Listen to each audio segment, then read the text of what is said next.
Well, hello everyone, and welcome back to Adrian's Digital Basement 2. It's a super mini mail call episode, and let's jump right into it. The first item is something that I actually bought myself off AliExpress, and this is a modern recreation of a CGA card. And from my understanding, this comes from the same people who made that little Book 8088 computer and all those other modern recreation of old PC hardware. And you'll probably be able to tell this is made up of basically old parts that are salvaged from hardware, and they're reinstalled into a PCB like this. So the main constituent parts are the 6845 CRT controller. This is on the original CGA card. We have some SRAM here, which is the frame buffer itself. There's a ROM chip that holds the fonts for the CGA card. The actual code or the software that runs a CGA card is in the IBM PC BIOS, so it's not contained on the CGA card. Looks like we have a couple TTL logic ICs here, and it's actually an HC part, which isn't really correct. That's a CMOS part. It should be HCT or something with TTL compatibility. And then what we have here are two CPLDs, and I think these again are reused and they are reprogrammable as far as I'm aware. I haven't ever looked up this data sheet here. So these things handle all that combinational TTL logic that's on a normal CGA card. Now what this doesn't have going for it is there's no composite video output, and it is just a standard TTL video output. So this really is nothing more than a reproduction of the old CGA cards from IBM, which is basically this card right here. So these two CPLDs take all this TTL logic that's on this card, and then they condense it down to something pretty small. Now, I haven't tested this card yet, but one of the things I can be pretty certain of is it won't suffer the snow issue that this original IBM CGA card suffers. But what I am curious about this card is if it turns off the video during scrolling. Now, that's something that the BIOS itself does to mitigate the snow issues of this original card. So in 80 columns mode, anytime it goes to massively update the buffer, which is during scrolling when it has to move all the characters up one line, there's actually a register in the CGA card that disables the video output while it's being scrolled, which is why on original CGA cards, when you type directory, for instance, you get a whole lot of flashing on the screen as it scrolls. For cards that don't suffer a snow problem, really that's not necessary, and I feel that those cards should just ignore that particular flag entirely, and that eliminates that flashing on CGA.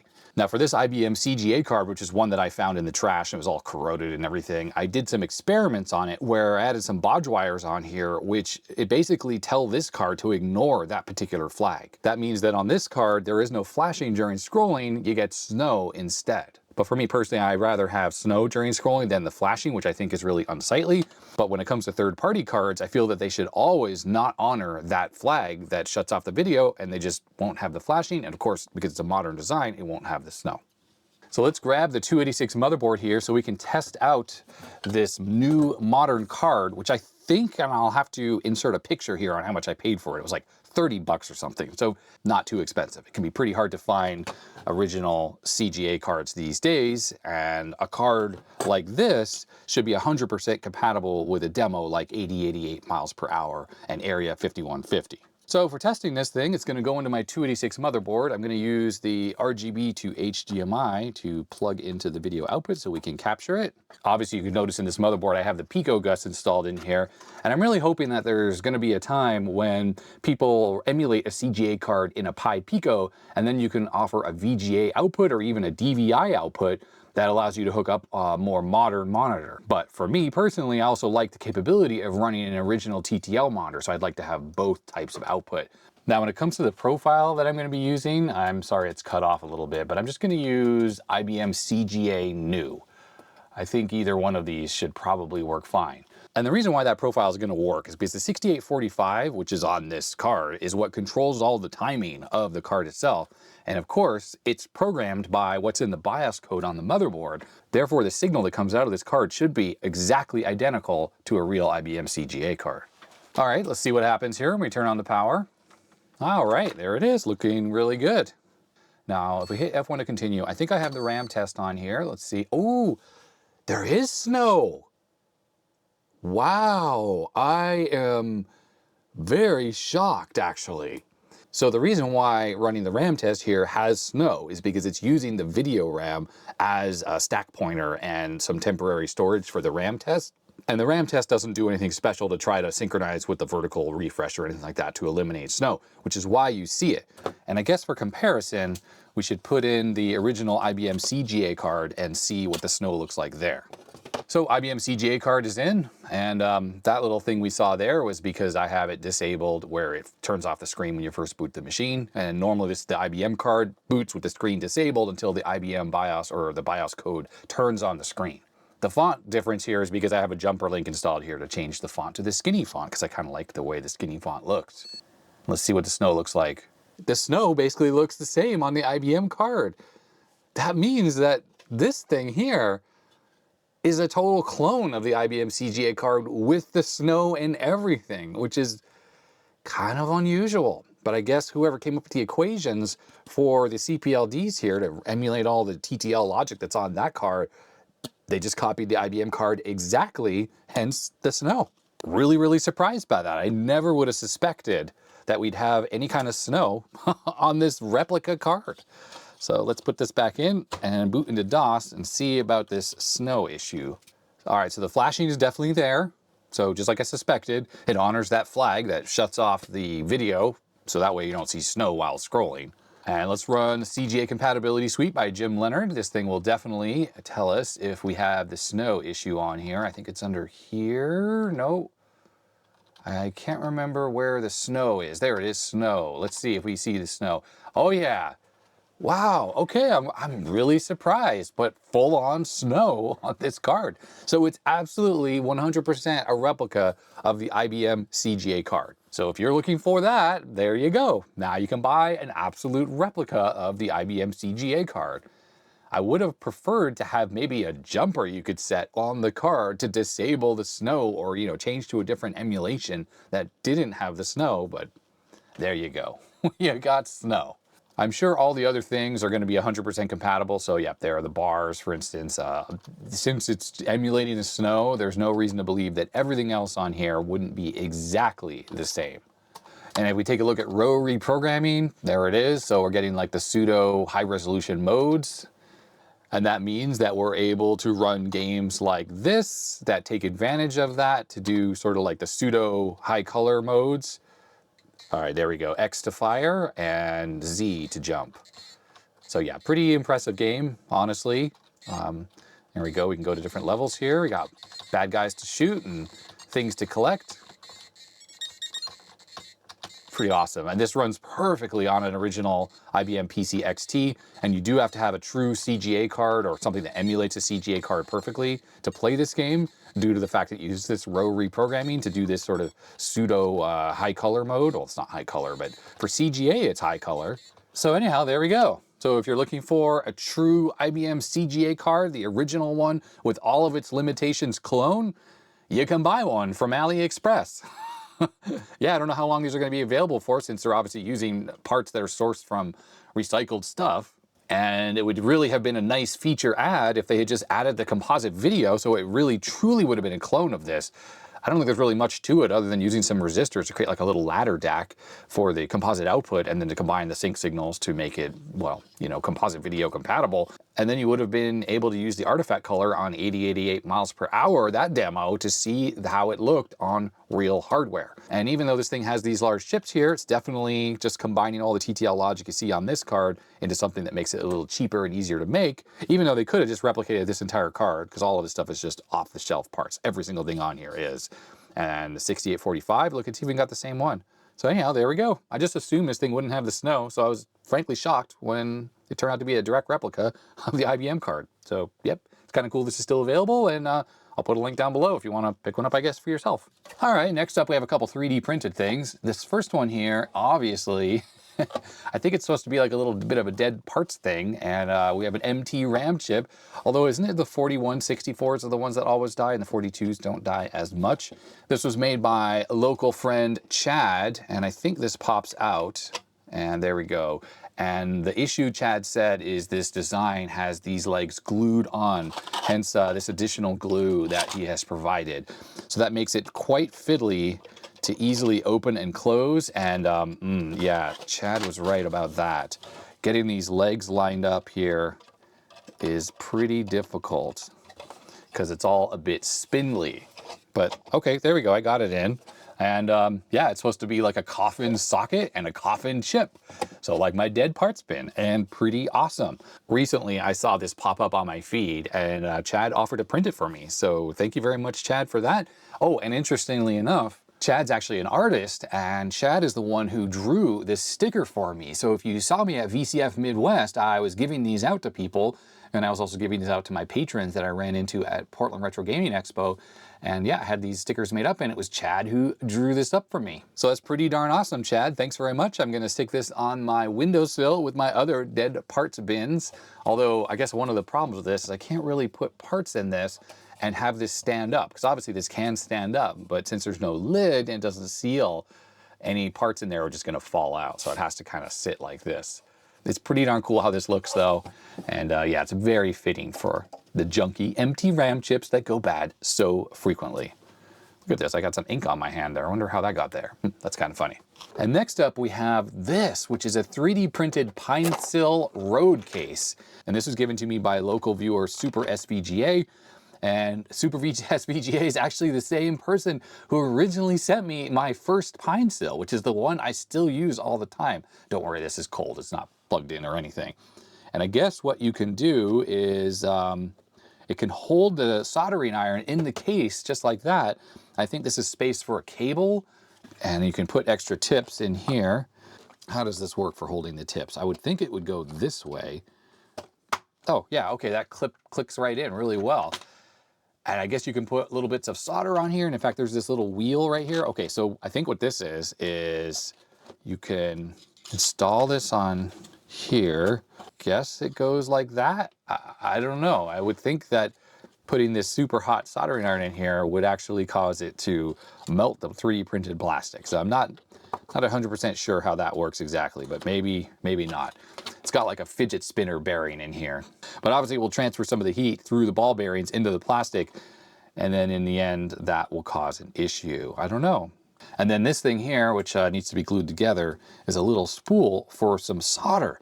So you just roll around some amount of it there, and then you can stick it in your case for transportation. And yeah, that's pretty darn nifty. It's very cool how, yeah, this, oh, well, that just falls out. Yeah, it doesn't really stay in there. So let's take that out. And does this close? It doesn't really close. Why not? Does this need to be the other way around? I think that needs to be the other way around, like that. Yeah, there we go. And now, if we push down on this, okay, well, these clips don't clip super well, but hey, if there's a new design, you can just 3D print new clips on here, and it actually does hold it together pretty well. So yeah, it makes it pretty darn portable if I'm gonna be on the road and need to do some soldering away from home. I think the only thing that's really missing is there's no room for a power supply, unless that's what this little area is for here. I suppose also there's no screwdriver to take the screw out here to change the tips, since theoretically you do need that. Anyhow, I'll ask Super SVGA to send me over the link to this if you want to print one yourself, and the same goes for this little case here as well. These are both available online, so you can make your own. All right, next up is this purple package that was sent to my P.O. box. And you know what? This might not be a mail call item. This might be something I ordered myself. That's why I ask people to always put mail call on the address label, so I know when I get the package it's not something I order myself. And generally, I put the mail call items in the pile, and stuff I order for myself, I open up. Oh, right. Oh, I forgot about these, that I ordered this stuff. So what these are hemostats. And hemostats are typically used during medical procedures as a clamp. And I've previously ordered these before from the same seller, and this is the one I ordered. So this one has a curved tip, as do these two.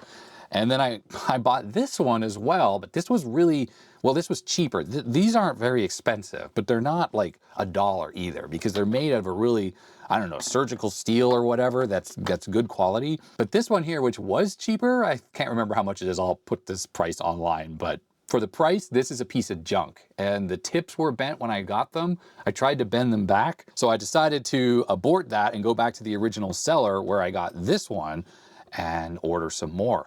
So they offer really strong clamping force right there. So it's really easy to get down into a tight spot and then grab stuff.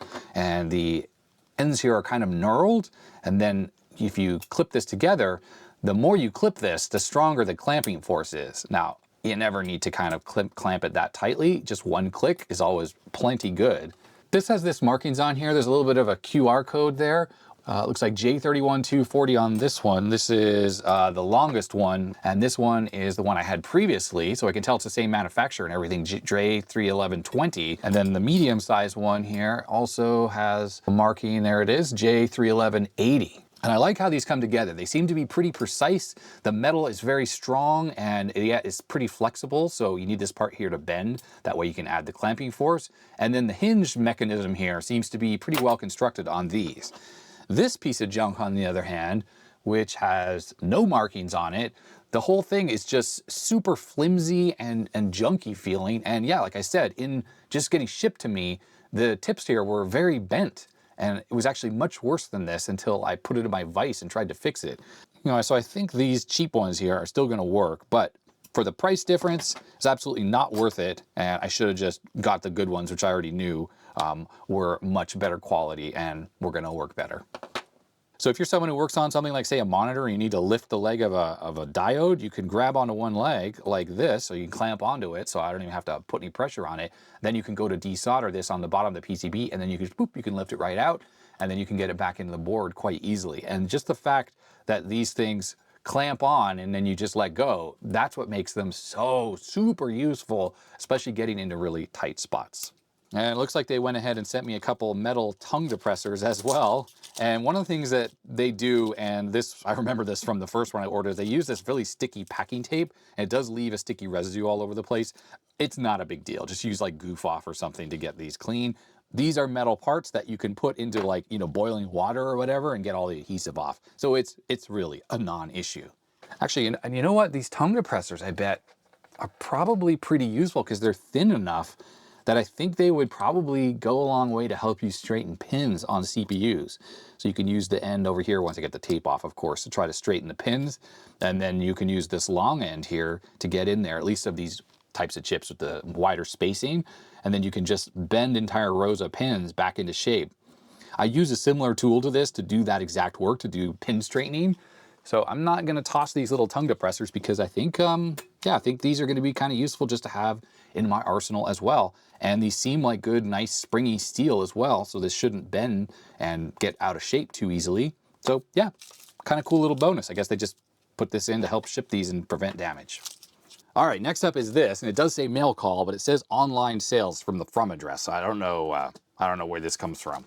So this was sent in by the company Topdon, and this was sent in for free, but with no strings attached. I basically said, like, I don't do reviews. I'm not gonna do any kind of like sponsored thing where they pay me or anything like that. But if you want to send something in, I will take a look at it and show it on the channel. And obviously, as you can tell by what this is a thermal camera. And that's something that I've actually been thinking about getting for a while now. And it's sitting around here in the basement. I think it's up there somewhere. It's a little thermal camera made by Fleur, and it's designed to plug into iPhones. I think it's the Fleur 1. It's old, and one of the issues with that thing is a lightning connector, so that's kind of old school, although my iPad and iPhone are older, and those have lightning connectors anyway, so it's fine. But the biggest issue about that Fleur camera is it's old, and it has a really low resolution, but it's also got a built-in battery and a micro USB charging connector. And I guess because Lightning doesn't supply power or enough power to run a thermal camera, unlike USB-C. So that means that Fleur camera has to be charged up and has an internal battery. And the battery on that thing is gone, well, it's basically doesn't work anymore. So I can charge it up and it works for a little while, but the runtime is really, really short. And then when I go to use it again, if it's been like a month later, the battery's dead and I have to charge it up again. So then I can't just use it right away and it doesn't power off the phone. So it's really annoying to use, which is kind of why you never see it on the channel, because if I've ever tried to troubleshoot where a hotspot is on a motherboard, the fact that it's dead means I can never use it. So I've sort of given up on that Fleur 1. So when Topdon emailed and we're like, hey, you know, we have this new thermal camera and we'd like you to take a look at it, I said, okay, sure, as long as you're okay with me, you know, not doing a specific review on it. And if there's any kind of issues with it and I don't like something about it, I'm going to be very upfront about that. So I didn't buy this with my own money, and I don't even know off the top of my head how much this thing costs. But yeah, it's kind of nice shipping there. Cool. Yeah, it's one of these designs here that's kind of a well, you can see how this works, but the way the screen is oriented on this maybe isn't ideal for my use. Although if this can record, and I hope that it can, oh yeah, good, up the top here, it's got USB-C and a card slot. So hopefully it can record video, because that would be ideal for including in my diagnosis of stuff. But I guess I just have to record this way so I get landscape, because I obviously shoot everything in landscape. I am not a TikTok video creator. It's got a tripod mount on the bottom. It's got the image sensor here. Looks like some IR LEDs. Maybe there's a regular vision camera as well. Yeah, and it looks like the construction quality of this thing is really quite nice. So this is a Topdon TC004. That's the model number, obviously, topdon.com. And I think you can buy these on Amazon. Topdon sticker there.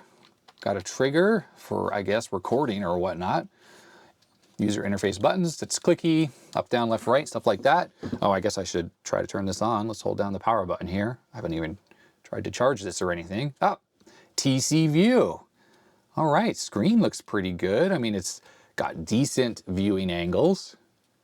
System is initializing. Sure, okay. Looks like the screen is slightly cut off. It's hard to tell if that's, I think that's a manufacturing thing.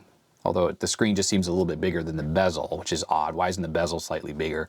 The date is October the 9th right now as I record this. Oh, wow. Yeah. Like my complaint with my old FLIR was the, oh, look. So cool. I can't believe stuff like this is, it's just, is available in the consumer market so easily. I mean, freaking look at that. How awesome is that? Oh, I love that. I absolutely love that. I was gonna say, I should go have lunch and I should set this thing to charge. See how do we use this thing. Palette settings, okay, let's go to the settings. Measurement parameters, emissivity, yeah, you need to set that. Maybe in the manual here, it came to some paperwork here. It talks about what the emissivity settings are for different things, because I think 0.95 is like the normal. I think a max of 1 is typical. We got a scale. Right, so if things are getting super hot, I guess you can set the appropriate scale. It probably does some amount of auto scaling. High-low alerts, we don't really need that, but that's cool that it's on there. Photo setting, auto save photo, on or off, okay. Image calibration, let's not confirm, or let's not do that right now. Units, we can do Kelvin, Fahrenheit, or Celsius. And meters and feet, we'll just leave it in metric right now. Auto power off. 10 minutes, sure, we'll just leave it at that. And system settings, device info, there it is, version 128, capacity 0, because I don't have a card in here right now, and the model number. I do not know if this can record video. I really hope it can, actually. Format SD, super resolution on, off, display brightness, what are we at, medium, seems pretty good for down here in the basement. The screen, again, seems pretty good. Like the camera is, I'm recording it straight down for the camera, but when I'm looking at it at an oblique angle, it still looks fine. Language and update. I think that was it for the settings. So let's check out my body temperature, or at least on the top of my hand there. So we're at 34.4 Celsius. And I think the little green thing up in the top corner, oh, I see, there's a red pointer for the hot spot and then a green one to show the low spot. So that's the minimum of the desk temperature. So this is 26.1, but over here where I had my hand is 29, 30 degrees. Ah, thermal imaging. Oh, like so cool, really. Darn awesome. Let's try changing the palette again. What's this do? A little flashlight icon. Does it turn on a flashlight? Oh, it turns on a flashlight. Okay, maybe that's for the photo mode. This is for reviewing pictures. We don't have an SD card, so I'll go find one to stick one in. And let's check out the different color palettes. So white hot, black hot, the regular kind of scale you see on a lot of these, rainbow, which seems kind of useless. Red gray, I think hot spots probably show up in red. Yes, they do. And dark temperatures show up in black. Are there more up and down? No, that's it. Those are the palettes we got. And then this option here on the left side allows us to, I guess, oh, I see. It just turns off this measurement stuff here. Oh, right. Okay. It looks like we got a ×1 there. So it looks like we got some zoom capabilities here. So that's pretty nifty. We'll have to go look at the specs. I don't even know what the specs are of this thing. So I think what I'm going to do is we'll just let this thing charge while I get some lunch. Let's see if this thing charges off. So this is USB-C power delivery. Doesn't really look like it's charging. Yes, it is charging. Cool. So it actually charges off USB-C power delivery. A lot of stuff lately, it's USB-C, but it doesn't actually implement the protocol correctly, so it doesn't charge off power delivery. And that's kind of annoying because pretty much everything I have these days is using USB-C power delivery, and occasionally I'll plug stuff in, it doesn't charge. I gotta go find an old A to C cable that just replicates the old USB, and then it will charge up. So yeah, pretty frustrating. All right, I'm back from lunch and I've charged this thing up. Now, one thing I saw, I think I was either looking in the manual or something, was that it can actually act as a webcam plugged into a computer. And interesting enough, oh, that's funny. I need to fix my OBS profile there. But you can see that it was actually working. That is actually some live video that I had for like 1 second, and then it just stopped working. And if we plug in the USB cable, which is plugged into my computer, it doesn't show up as a video device anymore. It just shows up as a USB drive, and it is working. I can like see the SD card, which I have now inserted in here. Now I thought maybe I should do a firmware update. So I looked here, TC004 version 128.1111. And I'm here on the Topdon website to look for firmware updates. And there it is, TC004. And it says there are 2 versions of the firmware. One is for versions that have a 3-digit version string, like 2.3.1, which is what this one has. This says 1.2.8. The other version of the firmware is for 4-digit version strings, 1.4.7.9. So I downloaded the one here for the 3-digit strings, and I have the SD card, which I formatted in this device, and I put the update sys file on here that I grabbed. And if I put the SD card into here, like that, and I guess I should unplug the USB cable, and we go down to update here. I tried this already, and what it does is after a little while it will say SD card detected, and then it will say error with the file, like wrong version number. Now looking at this little card that came with it here, it says this was manufactured pretty recently in 2024, but I think the firmware I downloaded is newer than this. And then we have a calibration certificate. Certificate indicates the thermal camera listed on the card has been calibrated. All right, that's awesome. And we'll let this run there for a second. And the manual doesn't have a ton of info in it. It's actually just multiple languages. Let's move this out of the way so the camera can actually focus on it. So here we go. What's in the box? So we got a USB cable. We do have a power supply here. Didn't even notice that. That has various adapters for different countries. It says we have a carry bag, which we do indeed. It's right here, which seems pretty nice. Velcro, soft padding on the inside. It's got a little carry handle or strap. And we have the user manual. And here's a little breakdown. It's nice you have numbers, but it'd be cool if you just put the legends of what they were right on the front. So camera button, that's the trigger, infrared camera, 2 LED flashlights, and screw hole. Funny, it doesn't point to this lower one. Now there is a higher model of this, the TC005, that has a regular vision camera as well. So maybe you can take a picture of both infrared and the regular camera. And I don't know if that's what this hole is for, or that's just part of the IR sensor. It says here USB-C port is for charging and screen projection of the PC and file transfer. Right. And it does shoot video. You long press on the trigger and that will actually record video. Standalone mode, just turn it on and use it, but then you can use it in USB mode. Oh, we need some software. Okay, maybe that's why it's not working. Yeah, open the software and you can screen project your camera on the PC. That's probably the ideal way for me to use this. And here are the specs. So the thermal imaging camera is 256 by 192. I know that seems pretty low res, but as far as thermal imaging sensors go, that is actually pretty darn good. This thing has a 5,000 milliamp hour battery. I think it runs Linux or some version of Android or something like that. Got 2 gigs of RAM inside, plus some internal storage, but you can't use that for saving. You have to use an SD card and thermal stuff here. I don't know what that means.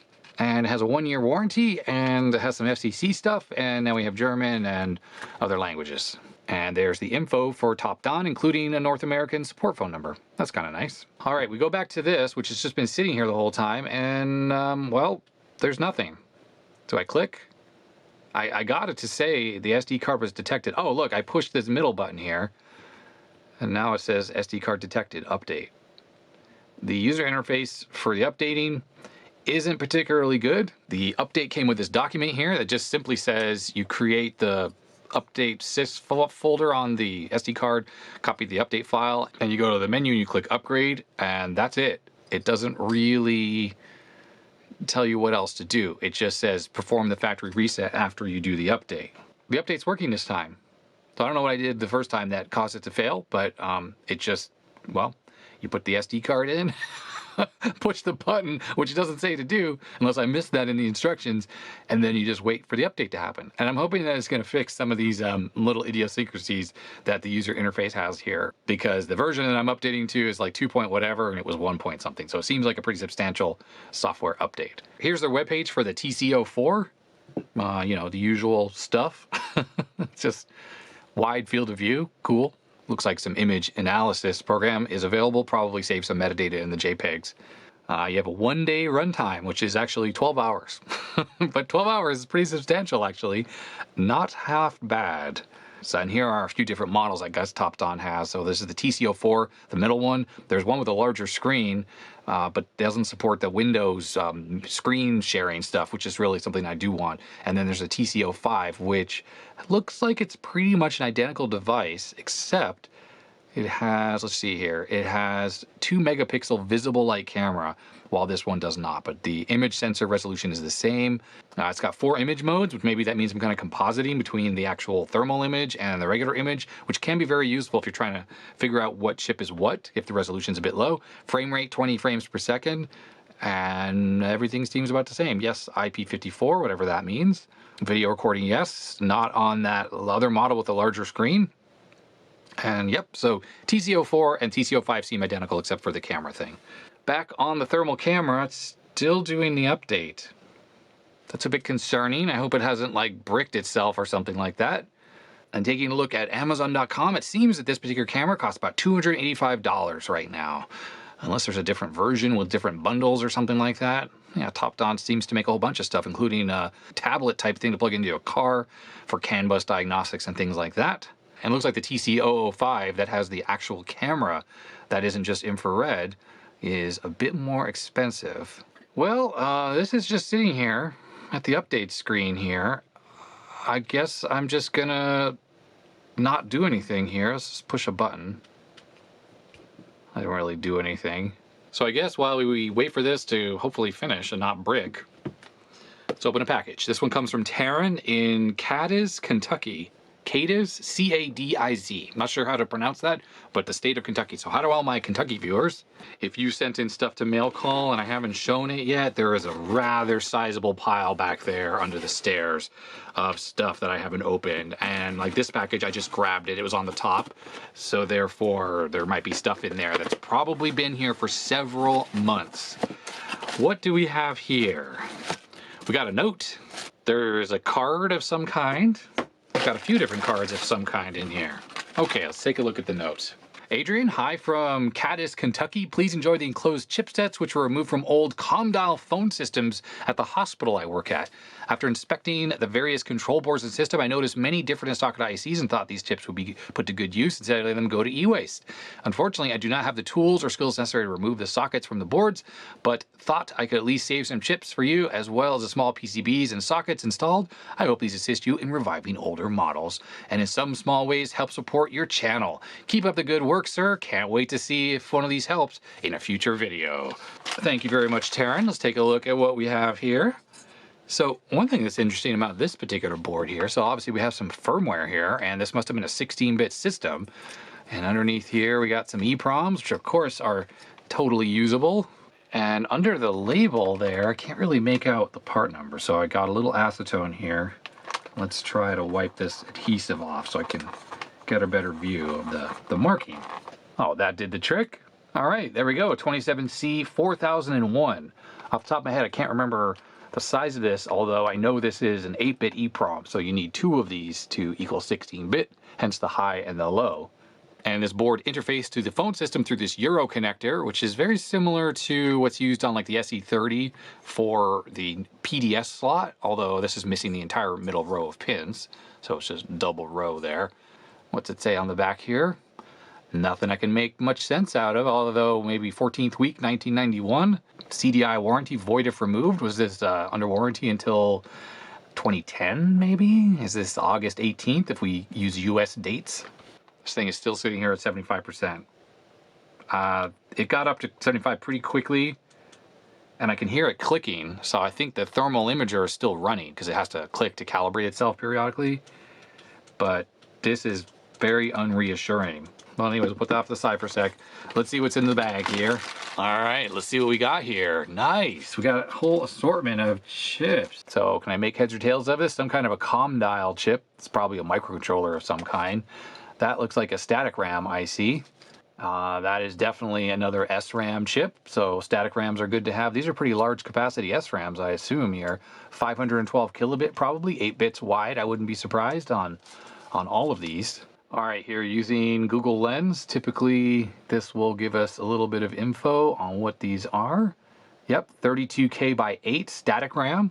And then if we look at the next one, 4 megabits. So yep, 8 bits wide, 512K word. Yep, so I'm pretty sure this means this is 512K in a single SRAM chip. I actually don't think I have any of these, but these could be very useful for projects if you're trying to add RAM to something. For instance, you could wire up 4 of these together to make a 32-bit RAM, and it would be 2 megabytes in size, and that would work on something like the Mac SE30 if you're trying to add RAM to the PDS slot. And it looks like in this package we have 6 of them, plus an EPROM of some type. And we have another 27C256. Those are very super duper useful, of course. And whatever this is, AMI. This must be a keyboard BIOS chip. I bet you that's what this is. Let's see if Google Lens can do anything for this. Doesn't seem to be able to. It seems to be not working. How about that one there? Yeah. That would be a no. And in this other little bundle, what do we got here? What is this? Okay, seems like we did find something for this one here. 1K times 8, so 1 kilobit dual port static RAM. These types of chips are actually pretty useful. So what's happening here is it's essentially an 8K SRAM chips times 2, but it's joined together on the inside. So you have all the address lines and the data lines, and you can access that 1 kilobyte of RAM inside here completely separately.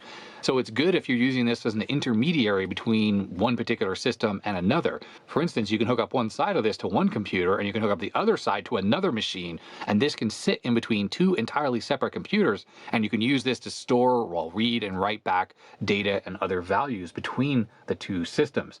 It's kind of like an interface to a multiprocessor system. And you can see it even has like the output enable for the right and the left. Everything is completely replicated here between the 2 sides, except for VCC and ground. So working on homebrew projects, this can actually be quite a useful little device. Perfect for streaming data into old 8-bit computers from more modern stuff.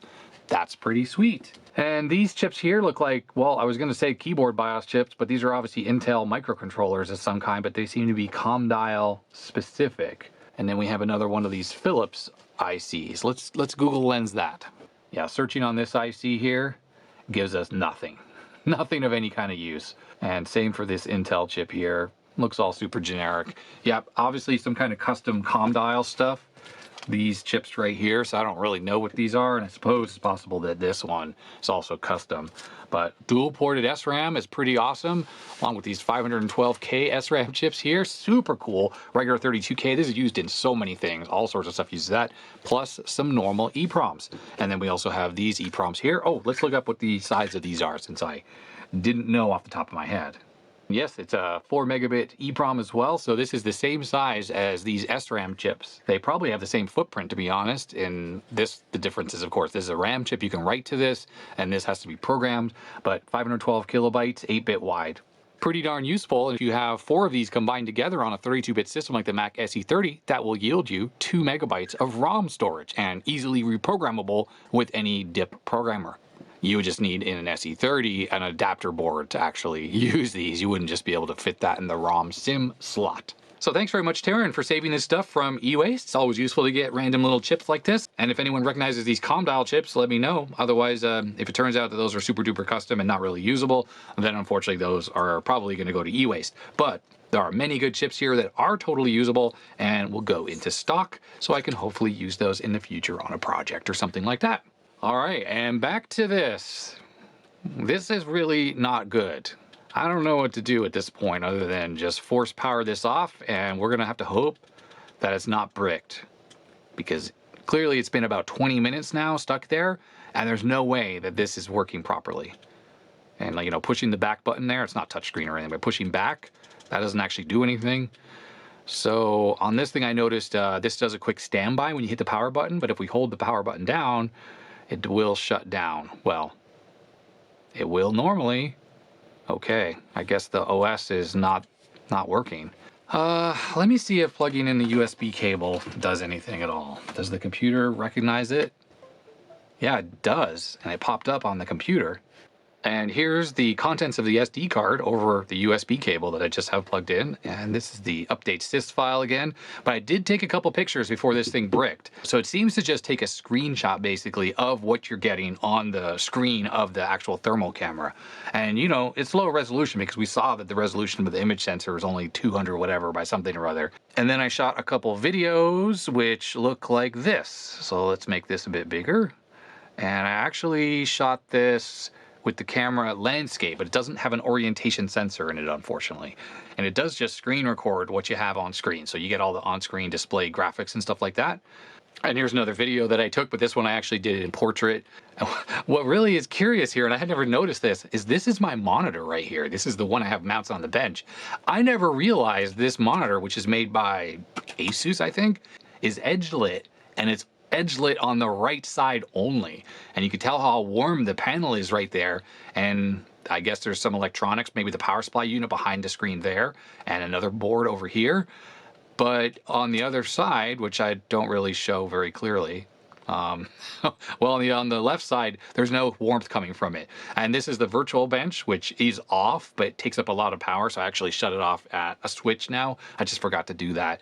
Yeah, but you can see how warm that thing is. So even though the resolution is relatively low, I think it's definitely good enough on this image sensor or the thermal sensor for me to be able to ascertain what a part is that's getting really hot. So I'm kind of excited here. I just wish that it weren't bricked. There's my RGB to HDMI, which is totally warm because it's just in a little box and I leave that running all the time. And you can see here the little crosshatch here is at 32 degrees. So it's not like it's burning hot, but it's definitely warm. Warmer than the desk here, which is down in this dark bluish color, which I guess is around 21 degrees, ambient temperature down here in the basement. I kind of like it actually, how it shows the scale on the side here and it jumps around. So the hottest part, which is like, I guess inside of there, is around 47 degrees. So even though I'm not pointing the little crosshair right in the hot part, kind of gives me an idea of how warm this thing is on the inside. So yeah, this thing seems like it's going to be useful if I could somehow make it work again. But unfortunately, we are bricked, and I'm assuming at this point now, since I can't even turn it off, it's just going to run the battery all the way down, which will force it to reset. And I don't think there's a reset button. I don't see like a little hole anywhere on here, like a little pinhole that I can push to force reboot the device, but I'm assuming it's bricked now because of that firmware update. And maybe what I should do is send an email to the top-down support there that came with the device, but I should probably send a note also to the representative who sent this to me and let them know that I managed to brick it before I even got a chance to really use it. At least I got a couple captures of video and stuff, right? So that's cool. And as I mentioned, yeah, holding down the trigger set video mode.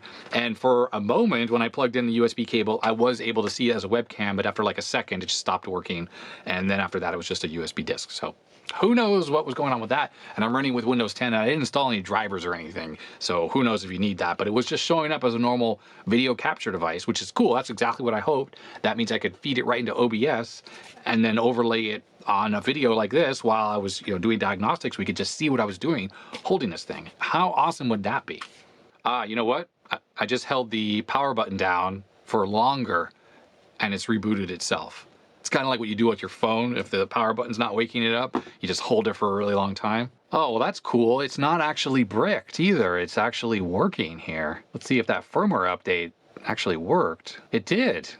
2.3.1. So it's working.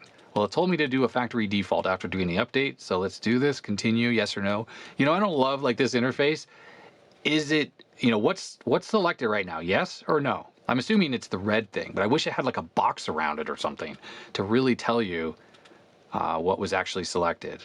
There we go. So it did a factory default. Okay, well, there you go. I'm glad I gave it a try. So I just held down the power button for a long time, and then that actually revived it. Back in the menu here, this is the photo autosave. I'm going to turn that on. Calibration, don't need that. Units, like I said, we'll just leave that as it is. Everything looks the same. I actually don't notice a difference in here whatsoever. Yeah, we'll just have the new version there, and that's the SD card I have in there. Super resolution on, enable super resolution. This is confusing to me. Is it on or off right now? It says super resolution on. I think it should say turn super resolution on, and I guess we'll hit yes. And now it says super resolution off. And that's all there really is, and the update wizard looks about the same, so who really knows what this actually did? All right, so I installed their software, and I have this thing currently connected, and it says offline analysis, online analysis, and it doesn't seem to be working. So I'm assuming whatever's keeping this from showing up as a webcam driver is the same thing that's causing this to not work. I guess I should just try a different USB cable. I am plugged into a USB-C type 3.2 port on my lab computer there, so, and obviously data transfer is working over this cable because we're getting the USB stuff. But yeah, this is not working either. But is this working? It shows the camera here. I didn't even notice if that was there before. Refresh. Hello? Hello? Not great. Not great at all. This program is kind of lagging and not working. Yes, and UNC camera 0, that's exactly what it was showing up before when I had it working in OBS for all of like a second, and then it stopped working. All I can think to do, let me go back to this other cable. Oh yeah, it is showing up there as well, is reboot the lab machine. Obviously I rebooted this after the firmware update, and that didn't fix it. So let's do that. I'm gonna turn this off first. All right, we're back, and I don't think I was recording audio through my wireless mic the whole time, so sorry about that. You were hearing the backup audio. I really hate it when I forget to do that. All right, the system is initializing, and then I'll plug this in, and we'll see if we get a live view. If the live view were working, you would be seeing it right now, overlaid on top of this video capture. But if we run their TD view program here, I think this is gonna be exactly the same as what we had before. Oh, it's not even seeing it. Oh, there it is. UVC camera 0, and it just says loading all the time. Very, very frustrating that that doesn't work, because that's basically what I really wanted to use this for. And if we plug in the other cable here, this is A to C cable, pops up right away. And if we go to the device manager here, let's take a look. Oh, and up here in the device manager, it does show the camera here. Is this just messed up somehow? Update? Search automatically? Already has the latest drivers? Let's just remove this. Let's uninstall it. And then I'll plug it in again. Okay, that popped up right away. And there it is, UVC camera popped up right away. Driver is using just a built-in Microsoft driver. And we're getting the same problem here. I don't really get how this is supposed to work. I'm going to engage the video recording mode. So it's recording footage right now, thinking that maybe that would help, but it didn't. We already did the factory default on this thing, and that didn't make a difference. And I don't really know what else to do. If I turn this off, which I just did, it's no longer showing up in here, so that's a good sign. Turn this back on. TC view. I mean, the only thing I think of is maybe I need to take the SD card out. Maybe it doesn't do webcam mode properly without it. So it currently says system initializing on here.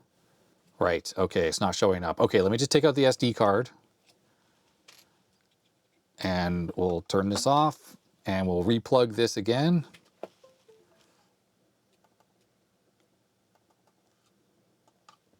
There's the camera, it's showing up in the device manager, and yet, nothing. Okay, well, I have been trying to get this working now for like 30 minutes, and nothing I can do can get the camera to work, at least the live webcam feed. I tried the top-down app, I tried the Windows built-in camera app where you can switch to different inputs. It shows this, but there's no video, and then also OBS doesn't show anything either. So none of them are working properly. And like I said, different USB cables, different USB ports, USB-C to USB-C, USB-C to A. no difference. And I can obviously use the SD card perfectly. I can read and write without a problem. And I don't see any options in here for enabling the streaming mode.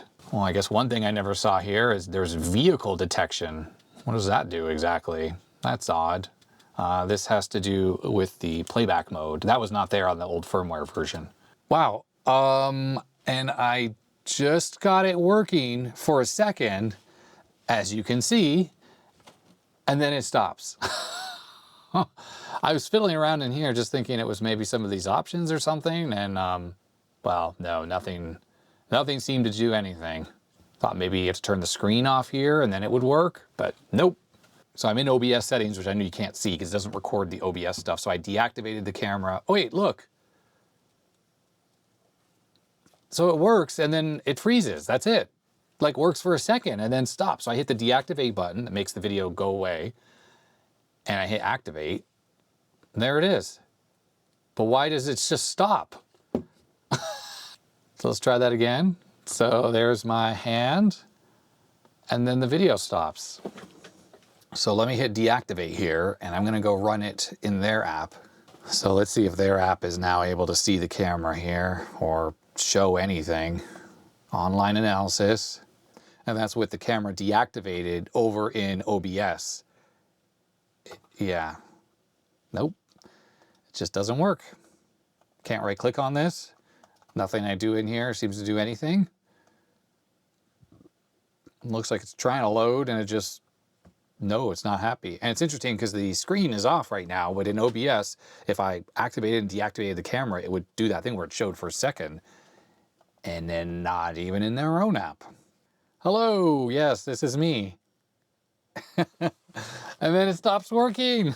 It's so frustrating because there's so much potential here for this to be really useful to me at least. And it not working like this is just really disappointing, I have to say, really disappointing. So I guess that's going to be it for this mail call episode. Thanks very much, Top Down, for sending in the TC004. Certainly nicely built, and the image quality seems really good. I'm just disappointed that I can't get that streaming working into my computer, because that would allow me to use this with OBS really easily. Even without that though, I can obviously just record video just by holding the trigger down, and it just goes into that video recording mode, and the image quality seems quite good for what it is. I think it's pretty amazing that these consumer-ended, relatively inexpensive thermal imagers have gotten as cheap as they are for the resolution and the refresh rate that they run at. That's pretty amazing. And watching the little video clips that I made, I noticed there was a little IC here sitting on top of my little capture device down there, and I could really make out each of the legs with the camera, which means that when I record a motherboard or whatever with this thing, I think it should be really good. So you'll definitely see this again. I'll probably bust this out on the next repair I do, especially if some chips are getting super hot, like on that Mac SE30. That thing had some really hot chips when I was putting 12 volts right into the data lines, and this thing would have detected it immediately. Hopefully the standby time is good on this, because that was the one thing about the FLIR one I didn't like, is like I said, the battery would always be dead when I need to use it. Hopefully we can figure out this webcam streaming issue. Obviously my lab computer here has zero issues when it comes to video. I mean, I have many cameras and the webcams and all this stuff plugged into it, and all of it works really flawlessly. I'd never have any issues with this machine crashing or any other instability issues. So definitely seems like it's specific to this device. And a huge thanks to Super SVGA for giving me this little case for the Pine-Sil. Really awesome if I'm gonna take it on the road. And thank you, Chad, for printing this awesome 3D printed dead parts bin thing for me. And thank you, Taryn, for saving these old chips and sending them into the mail call. And that is going to be it for this mail call episode. Sorry this whole episode feels super haphazard, especially like with this thing not working quite right and the audio issues and all that kind of stuff, but that's how it goes sometimes. And thank you to everyone who sent stuff into the mail call. I'm going to really try to focus on mail call episodes on the second channel now for a while, because I've got to get through the absolutely massive pile of stuff that's behind the stairs or down under the stairs right there. So I'll be getting to all that stuff soon enough. If you like this video, thumbs up would be much appreciated. If not, you know what to do. Hit that subscribe button. It really, really makes a big difference for me. I know you've heard me and other creators, I'm sure, say this a lot, but when you get subscriptions, it actually increases your ad revenue. So just clicking that one thing alone actually helps support creators because you make more money on the ads that do show, and that just means a lot. And I can tell this because I have 2 channels, and my second channel has a lot less subscribers than the main channel, and a video that performs similarly on both channels, the same number of views, gets way more ad revenue on the main channel. So that's kind of an interesting observation there. Thanks to my supporters, names are going up beside the screen. You can support me both on Patreon and YouTube memberships now. It's basically the same thing either way. There's a link to Patreon in the description below, and there's also a join button, I think, below as well if you want to do the YouTube memberships. If you are a YouTube member, don't forget to check the community post, because that's where I put the early release videos and stuff like that, so you can watch them. And I think that is finally going to be that. So stay healthy, stay safe, and I'll see you next time. Bye.